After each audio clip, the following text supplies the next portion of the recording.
Some British cars had everything. Brilliant engineering, modern styling, huge advertising budgets. Even the experts predicted they would become Britain's next big success. Yet somehow, they failed.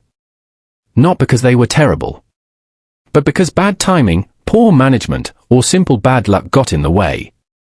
Today, many enthusiasts believe these cars deserved far better. Here are 10 British cars that should have been huge successes, but weren't. Number 10, Austin Maxi, 1969. When the Austin Maxi arrived in 1969, it was one of Britain's most advanced family cars. It offered 5 doors when most rivals still had 4. The rear seats folded completely flat. The cabin was spacious. Fuel economy impressed families. British Leyland believed the Maxi would dominate the family car market for years. On paper, it looked unbeatable. Unfortunately, early gearbox problems ruined its reputation almost immediately. Owners complained about awkward gear changes. Build quality also varied from factory to factory. Instead of talking about its clever design, people talked about its faults. As Ford and Vauxhall introduced newer rivals, the Maxi slowly disappeared into the background. Today, many historians believe it arrived years ahead of its time. It had the right ideas, but the wrong execution. And if the Maxi deserved more success, the next car looked like a future Ferrari but became one of Triumph's biggest disappointments.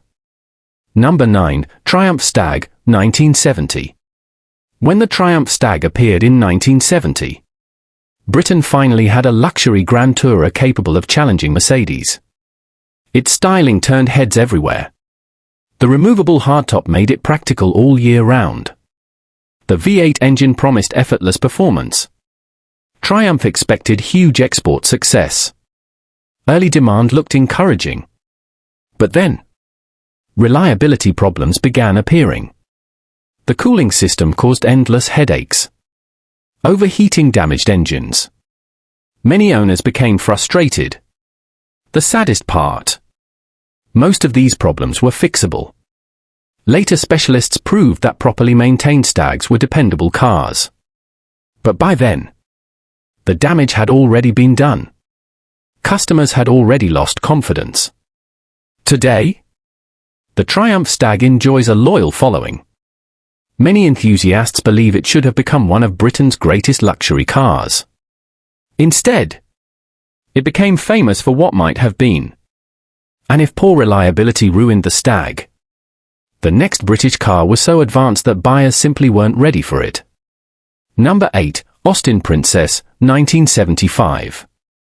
When the Austin Princess arrived in 1975, it looked like something from the future. Its sharp wedge-shaped design stood out immediately. Inside, passengers enjoyed enormous comfort. The famous Hydrogas suspension delivered one of the smoothest rides of any British car. British Leyland believed the Princess would finally challenge BMW and Mercedes. Motoring journalists praised its comfort. Families loved its spacious cabin. Everything pointed toward success.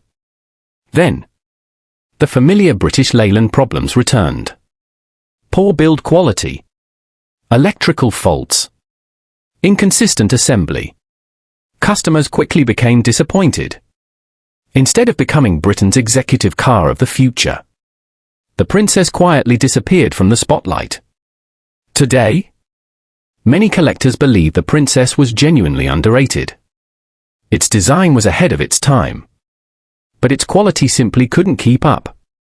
And only 7 cars remain, including one sports car that should have conquered America but barely survived itself. Number 7, Triumph TR7, 1975. When the Triumph TR7 launched in 1975, British Leyland proudly called it the shape of things to come. Its wedge-shaped styling looked futuristic. The company expected huge sales, especially in America. Millions of pounds had already been invested. Production targets were ambitious. Everything depended on the TR7 becoming a global success. But almost immediately, factory strikes delayed production. Early cars suffered from poor build quality. Electrical problems frustrated owners. American buyers, Triumph's biggest target market, quickly lost confidence. Ironically, later TR7 models became far more reliable. Many owners today praise their handling and comfort. But the reputation had already been destroyed.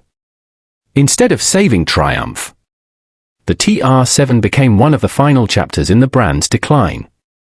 And if the TR7 deserved better, the next British sports car actually became popular, but never as popular as it should have been. Number 6, Milligram F, 1995. When the Milligram F arrived in 1995, it marked the return of Milligram as a true sports car manufacturer. Buyers loved its sleek styling. The mid-engine layout offered excellent balance. The open-top driving experience reminded people why Milligram had once been famous around the world. Reviews were mostly positive. Sales started strongly. Everything seemed perfect. Then, quality issues slowly appeared. The famous K-Series engine developed head gasket failures. Many owners faced expensive repairs. Word spread quickly. Potential buyers became cautious. Even though thousands of drivers genuinely loved the Milligram F, its reliability reputation prevented it from reaching the success many believed it deserved. Today, properly maintained examples remain enjoyable sports cars. Many enthusiasts still argue that the Milligram F deserved a much better reputation. And if reliability hurt the Milligram F, the next British luxury car suffered because buyers refused to accept it as a real Jaguar. Number 5, Jaguar X-Type, 2001.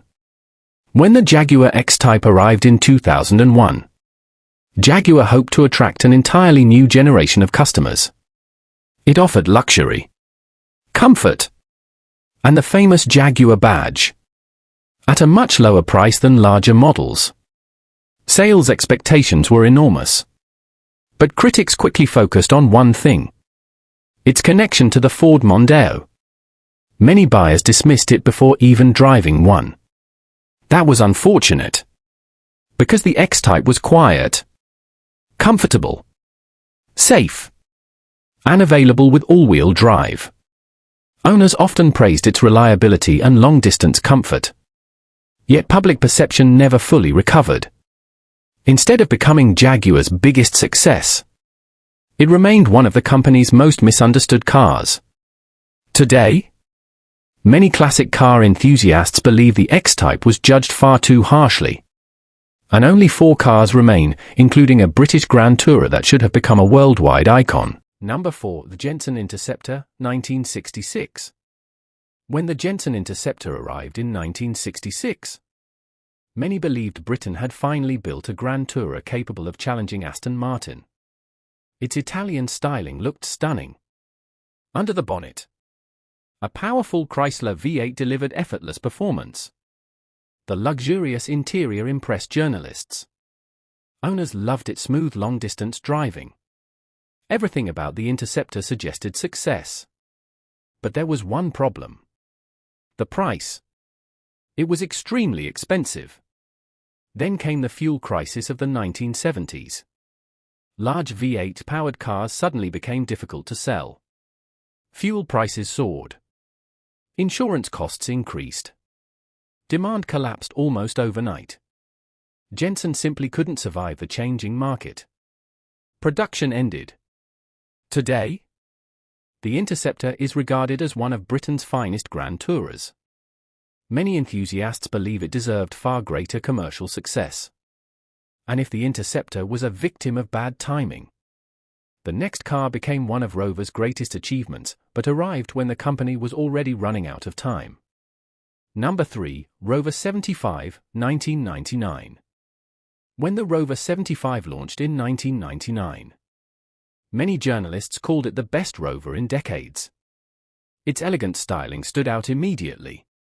The interior felt genuinely luxurious. The ride quality was superb. Owners praised its refinement. Everything suggested Rover had finally returned to form. But behind the scenes, the company was in trouble. BMW decided to sell Rover. Uncertainty scared customers. Many buyers worried about spare parts and the company's future. Sales slowed. Not because people disliked the car, but because they had lost confidence in the brand itself.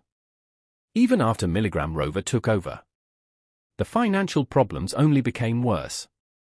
When the company collapsed in 2005, the Rover 75 disappeared with it. Today, many enthusiasts believe it was one of Britain's most underrated executive cars. A brilliant car, built at the worst possible moment. And now only 2 cars remain, including one that became a Hollywood legend after its company had already disappeared forever. Number 2, DeLorean DMC-12, 1981. When the DeLorean DMC-12 entered production in 1981, the world couldn't stop talking about it. Stainless steel body panels, gull-wing doors, a futuristic design unlike anything else on the road. Built in Northern Ireland, it received massive financial backing. Thousands of jobs were created. Expectations were enormous. Unfortunately, performance failed to match its dramatic appearance. Quality problems affected early cars. The high price scared away many buyers. Within just a few years, the company collapsed. Ironically, only a few years later, the DeLorean became one of the most famous movie cars in history after starring in Back to the Future. Had that happened earlier, its story might have been completely different. But the number 1 car came even closer to becoming Britain's greatest success, before one fatal mistake changed everything. Number 1, Jaguar XJ40, 1986. When the Jaguar XJ40 arrived in 1986, Jaguar believed this was the car that would secure its future. More than a decade had been spent developing it. Hundreds of millions of pounds had gone into the project. Expectations couldn't have been higher. The XJ40 introduced modern electronics, a completely new dashboard, improved fuel economy, and a more advanced chassis than any Jaguar before it. Motoring journalists praised its comfort. Its ride quality remained unmistakably Jaguar. The styling looked fresh without abandoning the brand's identity. Everything suggested the XJ40 would dominate the luxury market. Then, the first customers began reporting problems. Electrical faults, digital dashboard failures, quality issues. Reliability quickly became the biggest talking point. Jaguar spent years fixing the car. Later models became much better. In fact, many enthusiasts now consider the later XJ40S among the finest Jaguars ever built. But the early reputation had already scared away thousands of buyers. Ironically, the XJ40 helped keep Jaguar alive until Ford purchased the company in 1989. So while it wasn't a complete commercial failure, it never became the huge success it truly deserved. Many classic car experts still believe the XJ40 was one of Britain's most underrated luxury cars. It had everything needed to become legendary, except a perfect launch. Every car on this list had the potential to become a British success story. Some arrived too early. Some suffered from poor reliability. Others became victims of bad management or terrible timing. Yet today, many of these cars are finally receiving the appreciation they never enjoyed when they were new. Which of these British cars do you think deserved far more success than it actually received? Let us know in the comments. And don't forget to subscribe to UKTorque for more fascinating stories from Britain's automotive history.